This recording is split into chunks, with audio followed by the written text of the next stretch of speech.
Hello everyone, welcome to the Uncensored match build-up show. Liverpool taking on Cardiff in the FA Cup. I'm Paul Machin, I'm joined by Ivo and by Steve for this one. If you want to come and join us, if you are checking this out live right now, we are over on YouTube. We're going to be discussing a little bit about Cardiff. We've got a great trivia question in the middle, and then we're going to be looking at who the Mighty Reds are likely to select. Will they go standard FA Cup, or will they go strong? Loads and loads and loads of really interesting things to talk about. The return to training of Thiago Alcantara. Will Luis Diaz get his first appearance for your Mighty Reds? We shall find out in due course, but let's dive into it. And Steve, it feels like an absolute eternity since we played footy.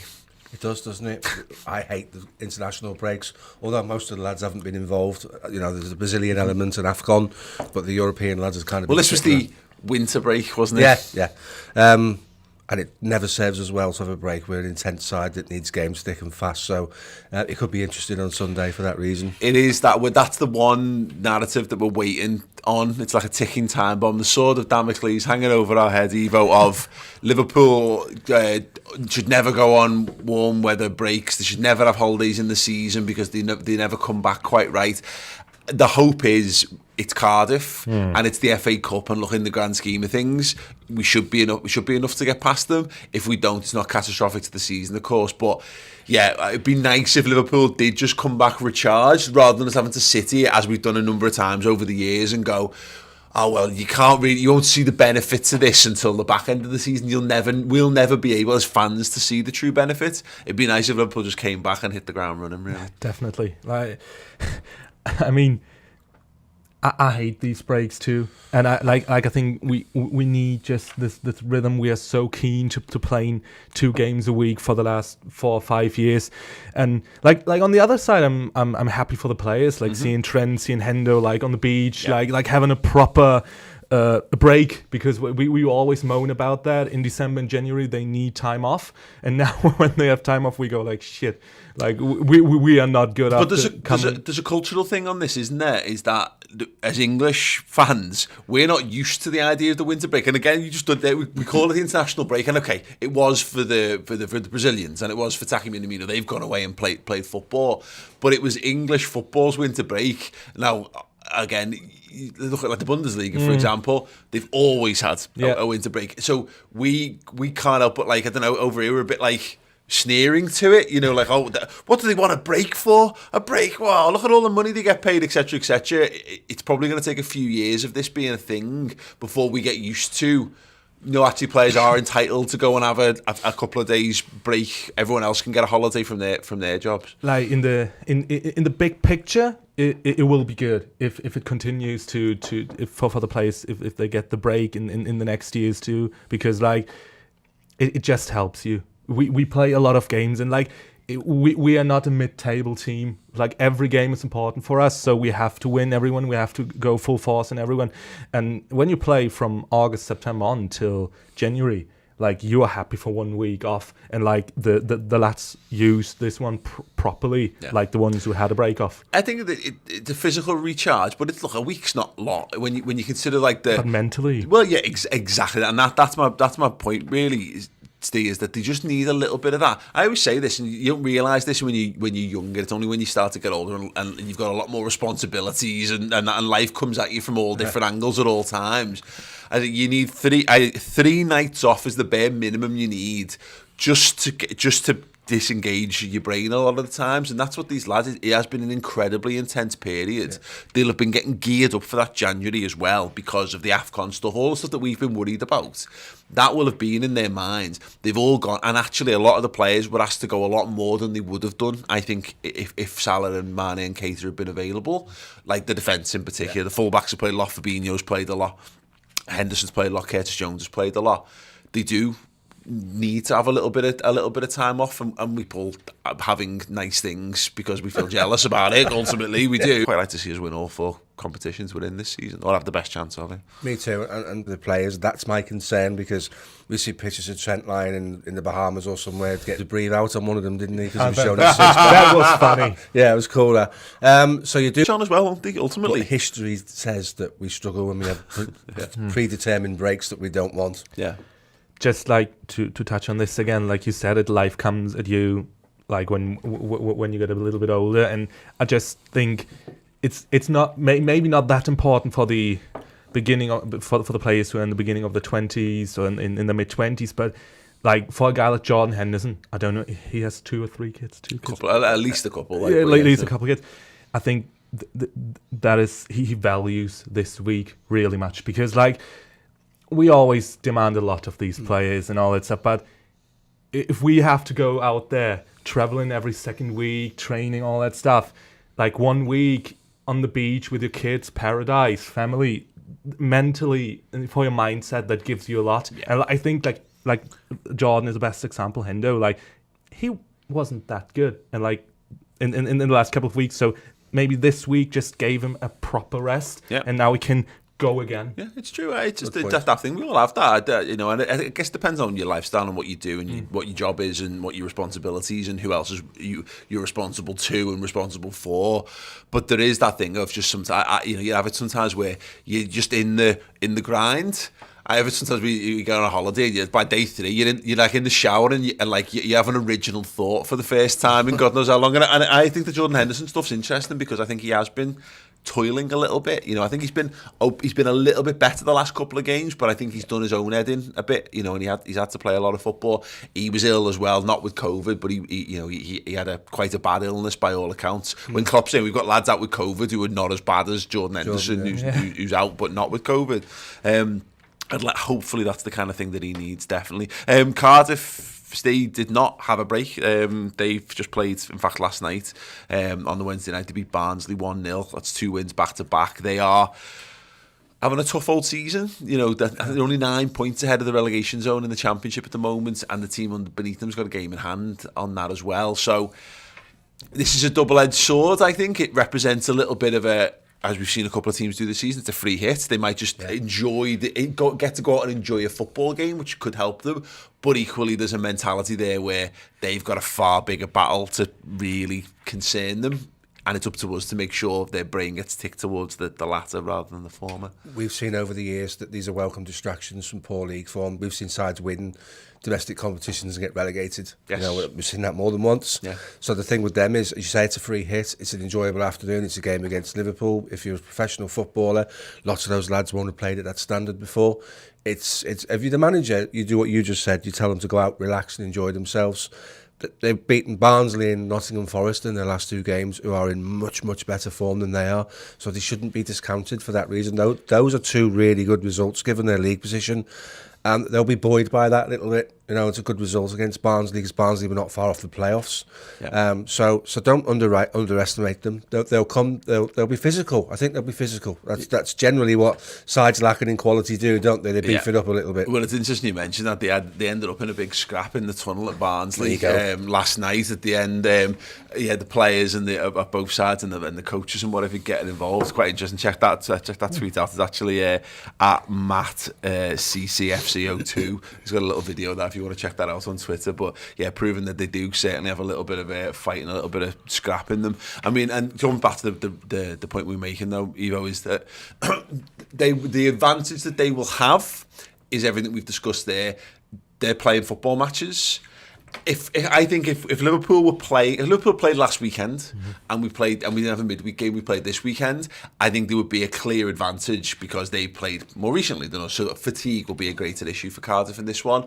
But we're fighting that balance of we'll get to see how important rhythm is, because they will be in rhythm. Liverpool won't be in rhythm, although they will have more fatigue. Liverpool should have less fatigue. But are we match sharp? It adds an interesting complication and possibly a positive one for Cardiff. Yeah, I agree. And like you touched on this, like they've won the last 2 games. They had a really bad December. Like they didn't won like 6 or 7 out of the last 9, and now they had these 2 wins, like a proper build up for them towards the Liverpool game. And if you look at our side, it's almost like you can't believe that we are so bad coming back after a break. Like if we have one problem in the squad in these years, we are not in rhythm.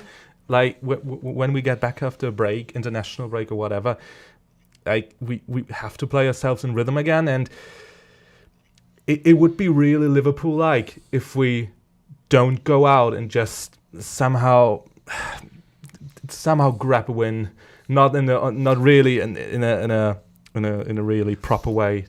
It's an it'll impact team selection, which we'll come on to in part two, of course. But whether you go with the lad, do you need to go strong to get the lads back in rhythm, or do you go with a younger, hungrier team who've maybe not been on the same kind of break? We'll definitely talk about that in part two. What I think's really interesting is that.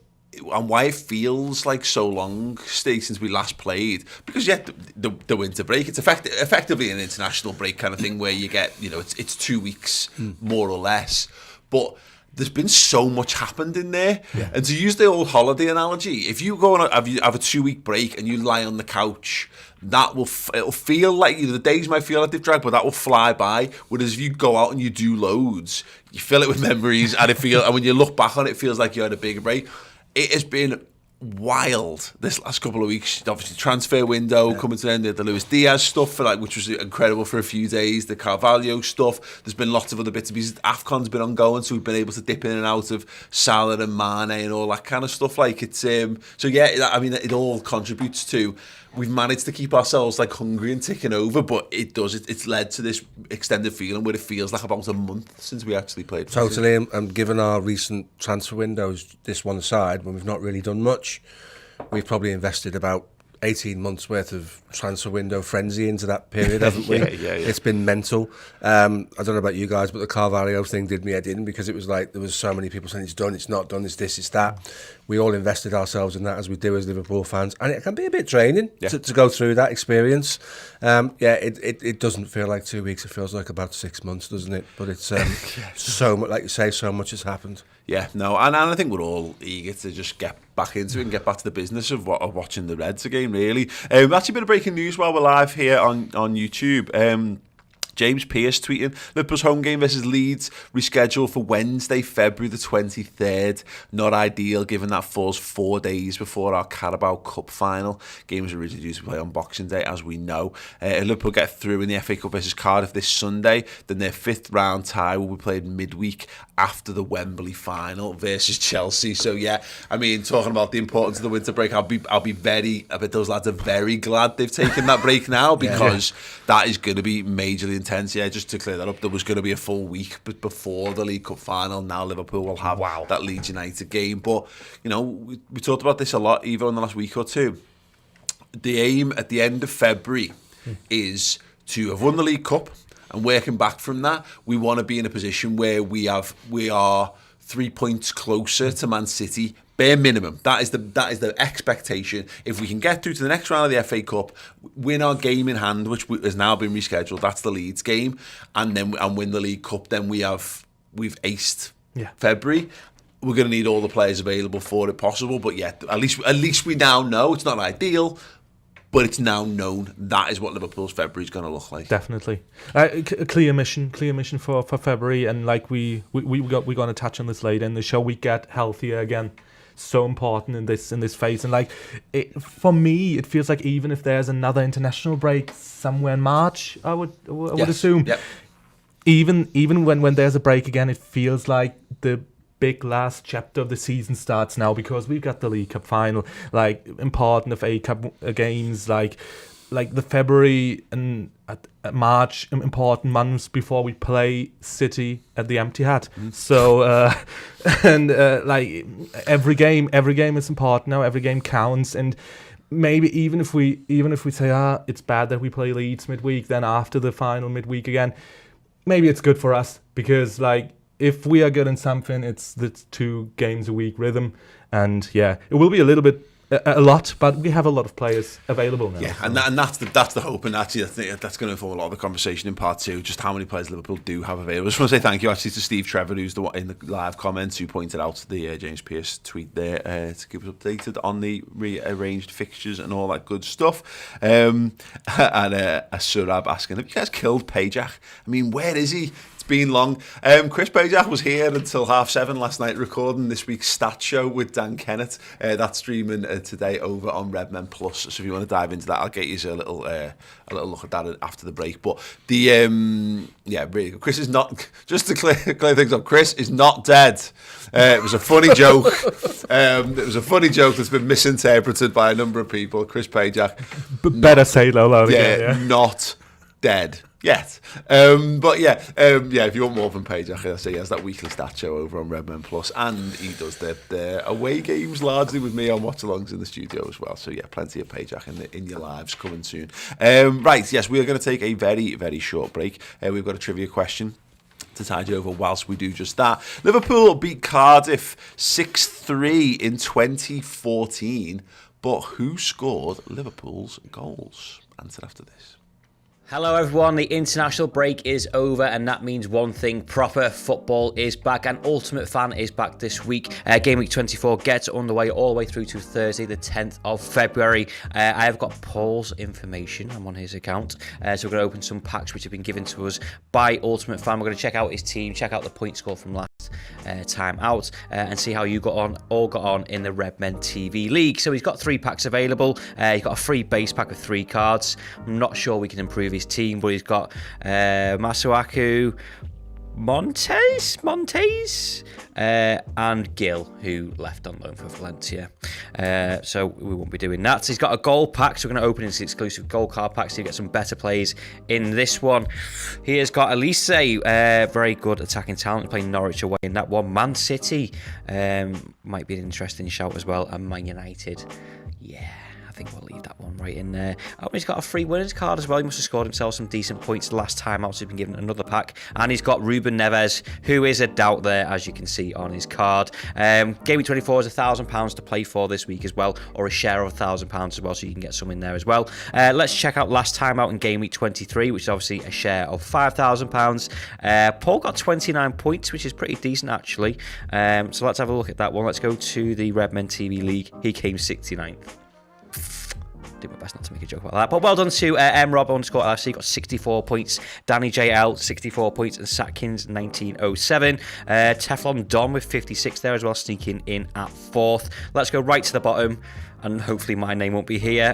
There's Paul in the middle there on 69, 69th place. Sorry, Tom 888 got nothing.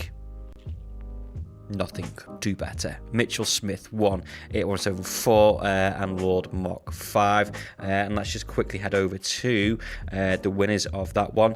Wow, so Matt_that done got £1,000. He got 100 points. Tad 30, 95 points, £500. Tom C 222, £350 on 50 points as well. It's completely free to play. The link will be in the description below. It's a weekly thing as well, so it's a bit like Ultimate Fan and Fantasy Football. You combine, switch your teams, compete with your friends, compete with us as well. The Redmen TV League is open. You can join at any time you like. The code for that will be in the description as well. So yeah, join up, have some fun, and let us know how you get on. Yes, welcome back. Yeah, if you want to get involved with Ultimate Fan, it's good fun. We have a good laugh with it, and it's something to keep your fingers and mind occupied in the build-up to football matches. All the better for all the people who like the idea of Ultimate Team, but just can't be bothered playing FIFA. Get your pack open and stuff. People who like fancy football but can't be arsed doing it over the full course of a season, do it weekly. And yeah, if you want to join our Redmen League as well, as Ross says there, BC652B is the code to get involved. So you just add us as a league, and then I'll give you all a shout out. All the ones who do better than me and significantly worse than me next week on the build-up show there. Right, I asked the question before the break. Liverpool beat Cardiff 60 in 2014. Who scored the goals? Anyone want to throw some out there? Well, obviously, you'd be looking at Stevie for some form of contribution there. No. 6 goals and he didn't score. Wow. No, Steven Gerrard did not score in the 6. Neither scored nor assisted. That's incredible. Yeah. The three most obvious contributors to that, like one of them didn't score but got 2 assists. In fact, it's 13-14. It's that when you think, now that I know, because the answers are in front of me, the answers are quite obvious in a roundabout way. Luis Suarez scored a hat-trick that day. Sturridge. Daniel Sturridge scored that day. No. Okay. Obvious in a Henderson get one. roundabout way. Jordan Henderson did not get one. So it's one more player. One player scored a brace that day, and both goals were created by Felipe Coutinho. Do you have any hint? Done me there, mate. Position wise. So. It wasn't a forward. So it'd be a midfielder. Wasn't a midfielder. Wasn't Skirtle, was it? It was Martin Skirtle. Do you know what? He was brilliant at that. He was. I think he scored 7 goals that season. He scored some belters at Arsenal, didn't he? Yeah. Skirts. He was always good for a late run into the box. He was a big physical guy. He wasn't going to get in the way of that. So, wow, Skirtle too. Yeah, there you go. Long time ago. Big shout out for Bad Drinker who's just joined us as a first team members here. I remember here on YouTube. Thank you so much for that. Glenn Johnson got a shout from Tom Hart on. Look, I think Johnson actually. Where are we? I think he got. When I can find the page that I had up, he set up the first goal, Glenn Johnson for Luis Suarez. It's funny how there's a number of players who played for Liverpool over the years that I don't think of very often, and Glenn Johnson's definitely one of them. Like, what a good player he was at his best. He was. At his best. I mean, we did have a running joke on Redmen for about 2 seasons that he actually been swapped out with his evil twin, John Glenson, who couldn't play football very well. That was a running joke for quite some time. But yeah, it's. No, he wasn't bad. He wasn't bad. He was a decent. Scored a good goal against Chelsea when he came inside and beat 2 or 3 of them in far corner. It's interesting. So we've actually, obviously, we're on the countdown to the League Cup final, and obviously I mentioned Redmen Plus. We've been filming like madly this last week, and we've got some great stuff coming up this week in the bag as well. I sat down with Stuart Downing yesterday to talk about his man of the match performance in the League Cup final in 2012, the last League Cup we won. And it was interesting because obviously Glenn Johnson's in that game and he has this belter of a right-footed effort in the first 5 minutes, curls it in, it comes down off the underside of the bar, which was actually set up by Down, and funnily enough, so yeah, we've got loads of stuff coming. We've got a documentary coming on the 2001 League Cup final. That's really, really good stuff. We've got a special in conversation with Stuart Down, and we've got a 5-part premium podcast series as well, looking at all of Liverpool's League Cup final wins. All available and to stream on Redmen Plus, which are Liverpool streaming services like Netflix for Liverpool fans. And just to actually, I did mention for the people watching on YouTube that Chris did a stat show, which doesn't appear to be on the front page of the website, which would have been great. Oh, there it is, right down. A Luis Diaz stats special with Chris Pajak and Dan Kennett as well. So if you want to go deeper on Liverpool's new Colombian wonderman, then you can get that streaming right now on Redmen Plus. So yeah, head over there for more content. But obviously all the free stuff is still here, and it also exists on the website if you just want to get it all in one neat place and package. Right, let's get back into the game. Thiago back in training. We found this out. That was an announcement yesterday, I believe. Harvey Elliott, Ste, played a behind closed doors game, scored a lovely goal in that as well. I think got an assist in that game as well. The point on all of this is that no Salah, no Mane. Origi's probably not quite there yet either, but by and large, you know, we've got a wide array of footballers to choose from. Let's start with Harvey Elliott. Just put him in. Probably not on Sunday. Okay. Because we've discussed before about Cardiff might try and ramp up the physicality. Yes. Which is where you lack quality, you tend to roll your sleeves up and have a go, don't you, physically? Yeah. Try and rattle them a little bit. That's probably not a game you need to risk him in. Mm-hmm. Equally, you can make an argument to say it's absolutely the right game to put him in, because with any impact injury or any serious injury, that we've talked about this before, it's getting over the psychological hurdle that you can actually ride a challenge and not hurt yourself. Yeah. So that needs to happen sooner rather than later. And we know behind closed doors games, people don't tackle because they don't want to injure people. So it's very much like an under-23s game where tackling seems to be outlawed. Yeah. So, you know, it's one of those situations. It's nice that both he's back. It's really good that he's back. Yeah. It'll be interesting to see what happens because he started the season on the right side and put Henderson's position under threat, if you like. Yeah. He's the future of the football club, and we absolutely need to review him and look at him that way, get him back in. It's just as a way. What I really like about him, Paul, is that as the ball's coming to him, you're aware he's having a look at what's around him, and he'll just touch a ball around the corner, and you can't teach that. Intuitively, you've got that or you haven't, and his awareness of where his teammates are and his ability to create space for others is really, really impressive. So, you know, you spoke about Henderson struggling for a bit of form. That injury he had last season was horrendous. I don't think enough's been said about that. Yeah. And he's been struggling for fitness and form a little bit through periods of the season.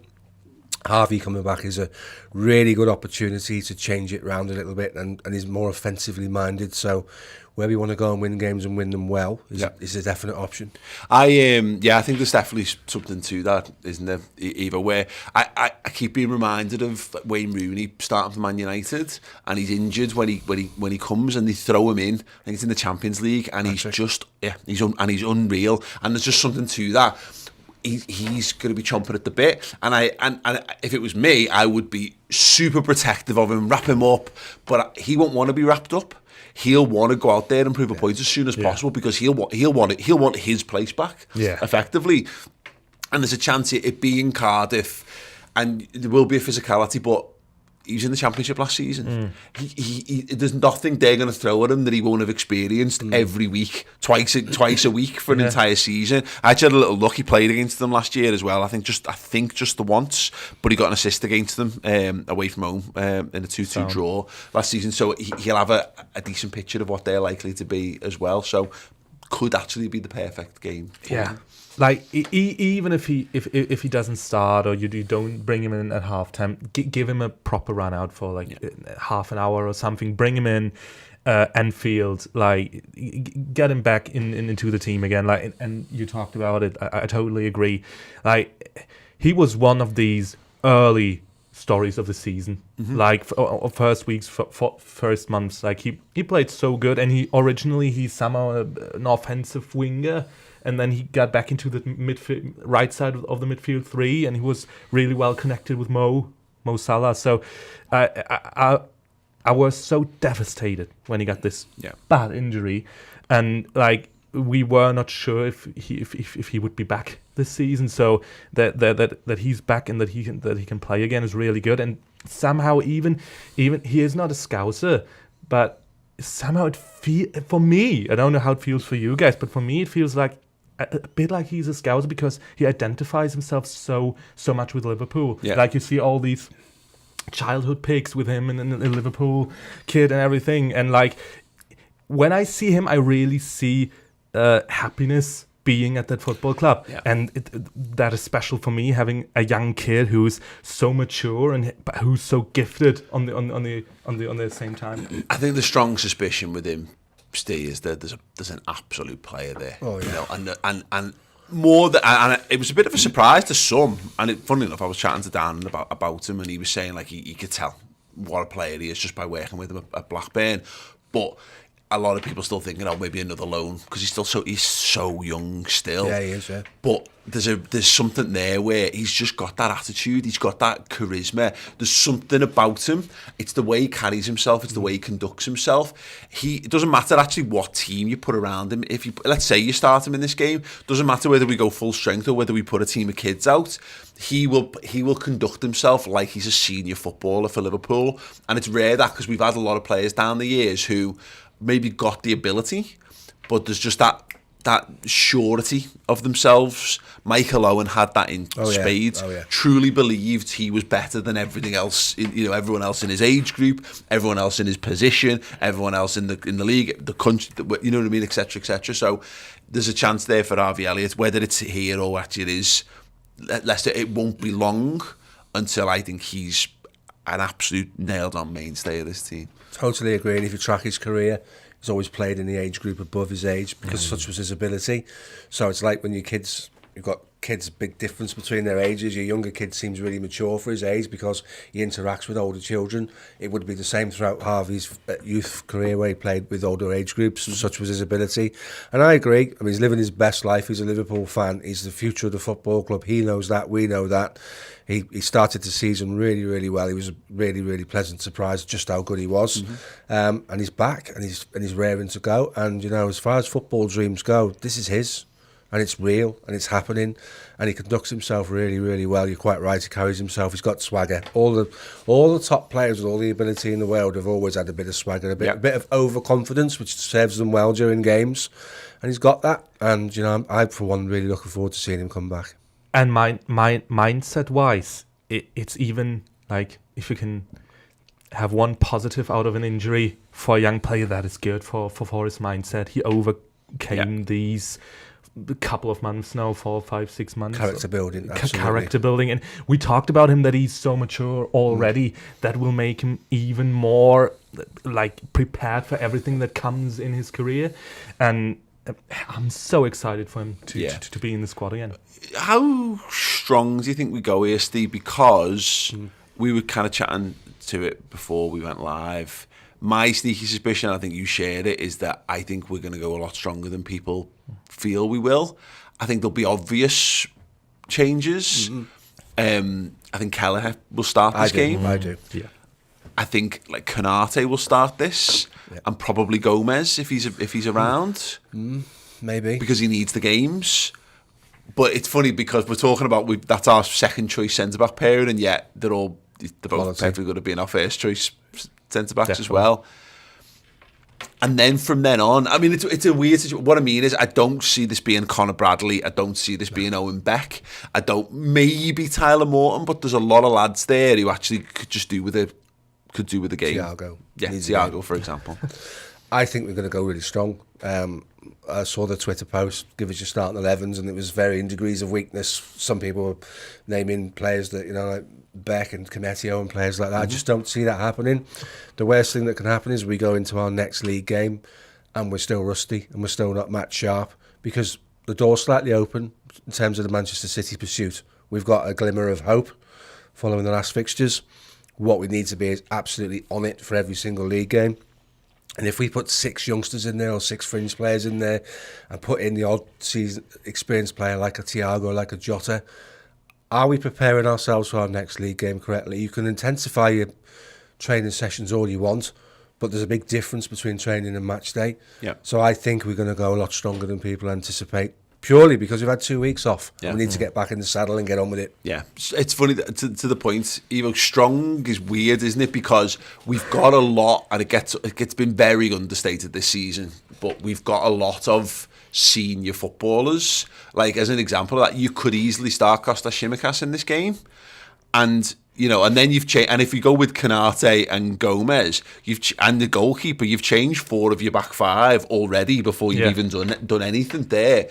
And yet there's not that back. They're all good enough to start the biggest games for Liverpool as well.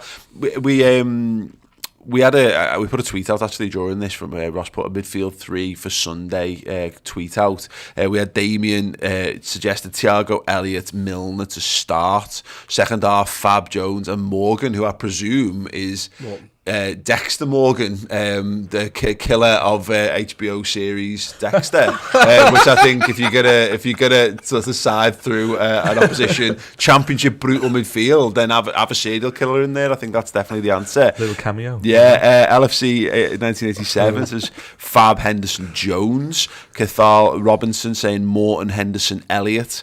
Alan Kennedy, presumably not that one, saying Fab, Curtis, Elliott. The issue we might have with this is Fabinho's been away on international duty, and I think he's probably one of the few names who won't start this game, maybe as a result, but most everyone else is probably fair game. It's insane. It's unbelievable when you look at this squad, and it's such a high level at this football club. Well, like Naby Keita's back. Theoretically we've got Keita. Theoretically, you can choose from Fabinho, Henderson, Curtis Jones, Harvey Elliott, Naby Keita, Tyler Morton, Thiago Alcantara, and James Milner. And the Ox. Oxlade-Chamberlain. Jesus, there's 9 midfielders. Why don't we just put 11 centre midfielders out there and have to do it that way? Yeah. Yeah, real shake on that. Who's in goal? Yeah, Milner. I totally agree with you guys. I mean, I had the same. I went on a train in the morning, and I were like, okay, if we put out our first choice starters, and you put in the 1B players, to say like that, it's still a proper team who could beat a lot of other teams. Yeah. And well, what are you going for? A mix. Just a mix, because like it's not a clear drop off when you put in Tsimikas, when you put in Konate. So I'm absolutely okay with starting them. Mm-hmm.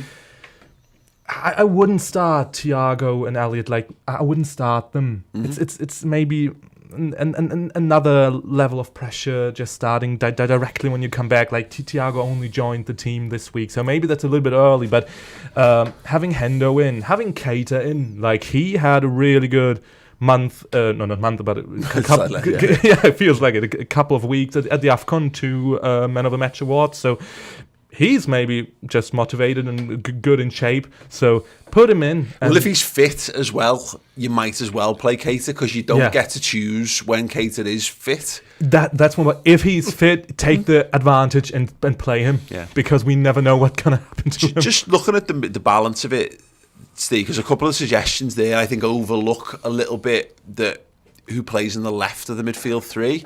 Harvey Elliott plays on the right. Henderson plays on the right. On the left, you're looking at Keita's done a bit of it this season, and we know he can be used there. Thiago does that. Curtis Jones has done that, and I wonder whether Curtis is probably nailed on to start this one. I think so. Because he deserves it, because I think his form's been excellent in January. But you're then looking at who's ready to go more, or rather, who do you want more ready for Thursday against Leicester? And is that Keita or Thiago? Like, how far... Thiago's back in training, but how far away is he? Is he in contention for Thursday? Does he therefore need half an hour? So do you start Curtis and bring him on? And I think whoever... It might be Curtis starts both games, or it might be he does 60 and then Keita does 30 and then Keita does 60 and he does 30 on Thursday. Yeah. So maybe you've got that as your consideration for your left of your three. Maybe a similar thing. Henderson starts... So he gets his rhythm back, but then you give Elliott 30 minutes and then he's got every chance of having more time or being more impactful against this. It's the sixth thing, is do you use Henderson as the 6? Do you use Milner? And if you use Milner, does that mean Trent starts at right back? Because Nico Williams has gone out on loan, of course. All the permutations, you just absolutely ruined me there, thanks. I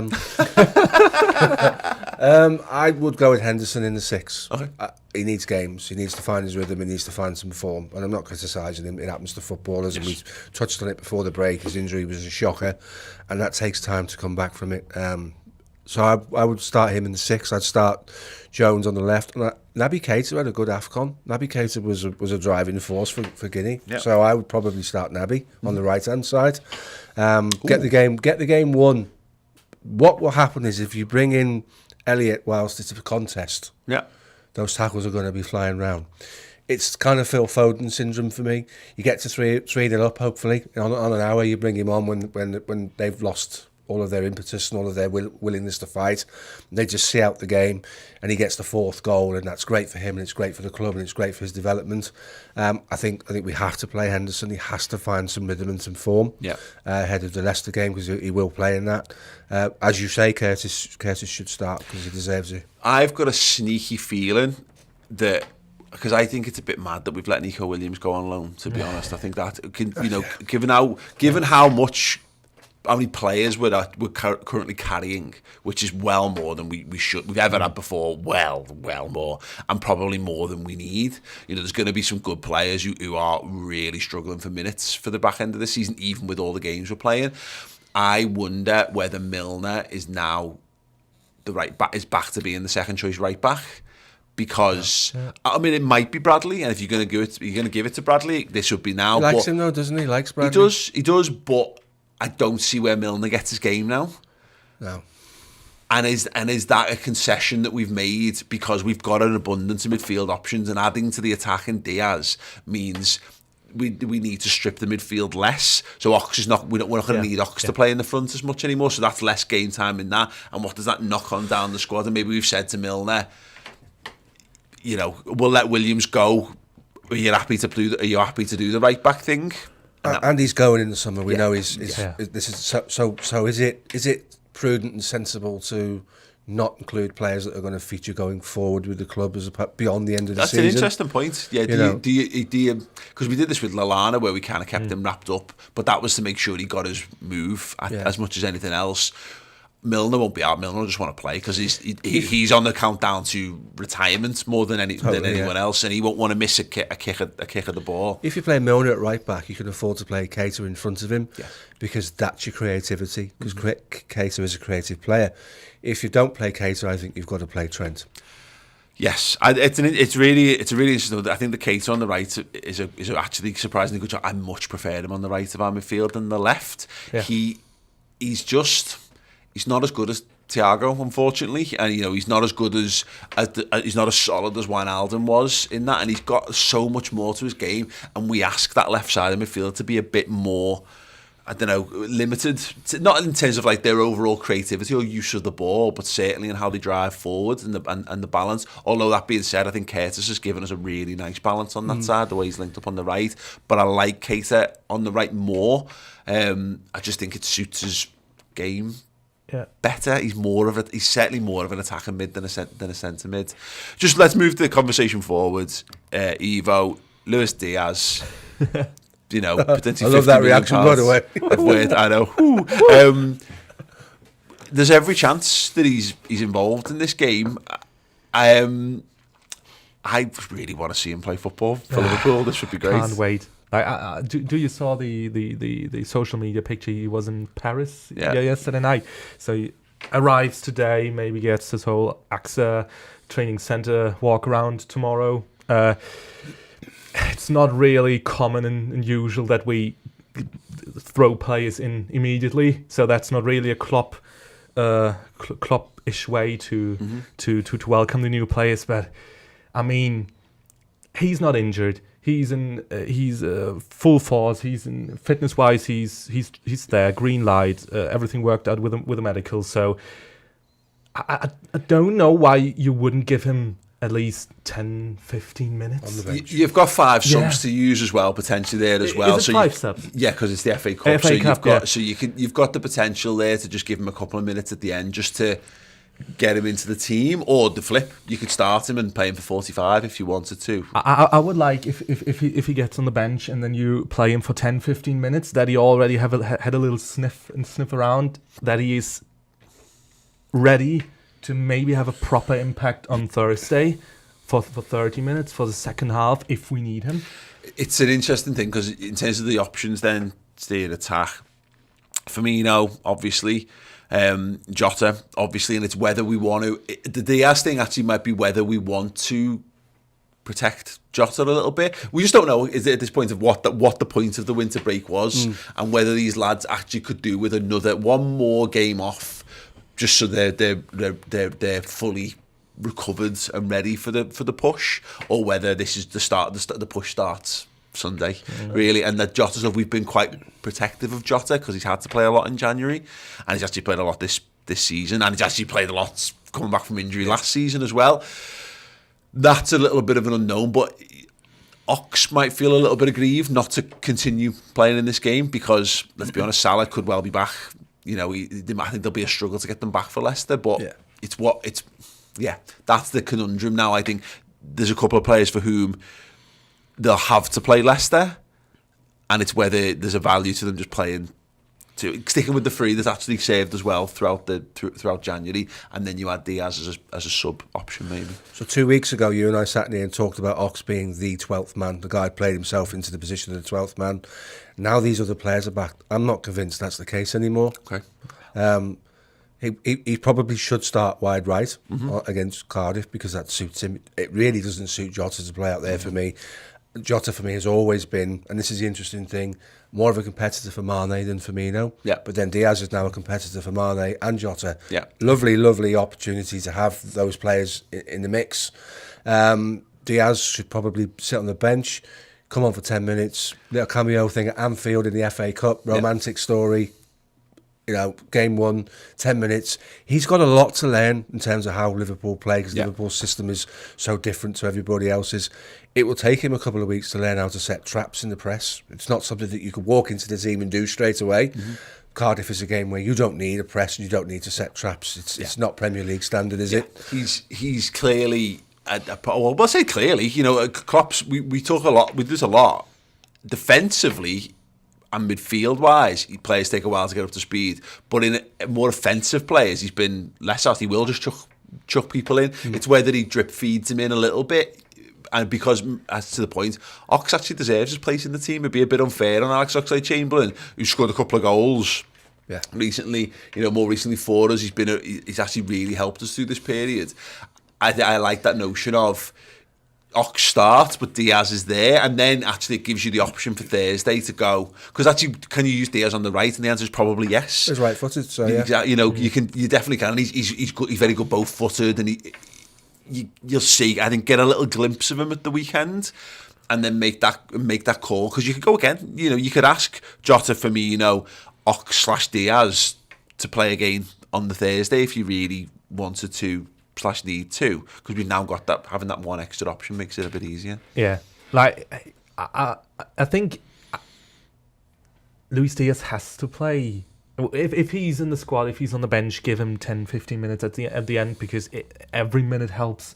You have to play games, and like even if it needs sometimes, like you touched on it.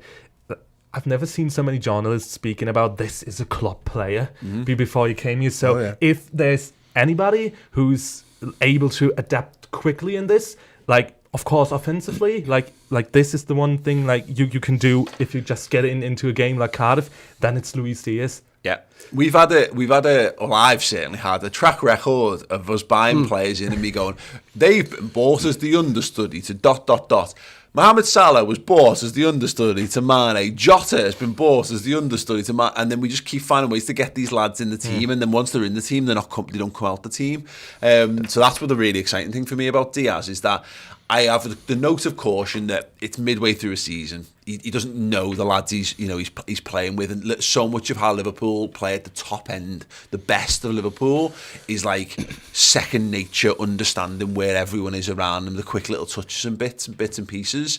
But there's also a possibility that he's so good that he just comes in and he blows everyone away in that. The truth will probably be somewhere in the middle, of course, but that's the exciting thing about having him available. Oh, totally. And Mane can play on the right as well. And take man back to his debut goal against Arsenal, coming off the right and stomp one in the top corner. What a goal that was. Yeah. To announce yourself at the football club, by the way. So our options are great. And you say Diaz is a tailor-made Klopp player. He really is. He's got a lot of Luis Suarez about him. What he is, I don't know if you've seen the stats. They've measured the pace of these of the three of them: Mane, Salah, and Diaz. And Diaz is the quickest of the three. Good. It's something that we've seen. We've been criminally lacking in the absence of Salah and Mane. Is another lad who's just got pace to stretch things as and when. So great. I'm excited. I think we all want to get a first glimpse of him, if nothing else. Yeah, like, and just to say this again, like. If we take a look at the little things, language-wise, he won't have any barriers up there if he plays with Jota/Firmino, like Portuguese, Spanish things. Totally, if we look at the little things, for little 10-15 minutes coming in, he will know the shouts. They can communicate. They get to know each other from tomorrow on. So, like, could be a little advantage. Bring him on the same time you bring Thiago on as well. Then you've got one behind, one inside, one in front of. And look, the thing on Diaz is that we've all got high expectations. We have, because we've hyped ourselves up, and rightly so. Tremendous looking player. You know, he looks like he could be an absolute superstar for us. This 6 months, I just want him to be an impact player. Yeah. Just give us another option. I don't expect him to get 15 goals in the back end of the season. I don't care almost that, as long as he's not awful, like and he bends and because you can damage your reputation. You'd be hard to dig yourself out of a hole, and then with some supporters, you're always fighting against you're swimming against the tide for the rest of your Liverpool career. Hopefully, he's got a couple of glimpses that we can go, ooh, like Suarez. You know, basically when Suarez comes in January, and it's him and Carroll, and he's the most. It's so obvious the ways an Andy Carroll can impress you, because he just has to get up and win headers. Whereas Suarez is doing the little tricks and flicks and nutmegs, and when they don't come off, you look shit. But when they do come off, you look like the best player on the planet. And that's it for me. But maybe not even that much. I just want to get enough to get a glimpse, to get a handle on what he might be for Liverpool moving forward. And if he goes above and beyond that, then absolutely mind-blowing. Let's have another quick look at the FA Cup and what the fourth round fixtures to keep an eye on this weekend. United hosting Middlesbrough. That could be hilarious. Kidderminster, West Ham. You'd imagine West Ham will get through in that, but that's got one of those wonderful cup shocks written all over it. Chelsea hosts Plymouth Argyle. City hosts Fulham. Now, Ivo brought this point up earlier. Fabio Carvalho! For the hat-trick! Yeah, if you want to endear yourself to potentially your future club, Dream scenario. Yeah, Fabio Carvalho to knock Man City out of the FA Cup would be splendid. Wolves host Norwich or Premier League clash makes that an incredibly dull fixture there. Everton, Brentford, wow. Frankie Lampard's. I mean, is he just chosen them because we know some old tweets have come out, of course, that he is a big fan of blue, isn't he? The blue side of things, Frank Lampard. Tory Frank Lampard. It's one we'll sit and watch, and one at times we'll laugh at, isn't it, really, to be fair? You know, what's he got on his CV? He shouted at Klopp, that's it. That's it. He bombed out of the Championship playoffs with Derby, he went to Chelsea, got them into the Champions League, and credit to him for doing that.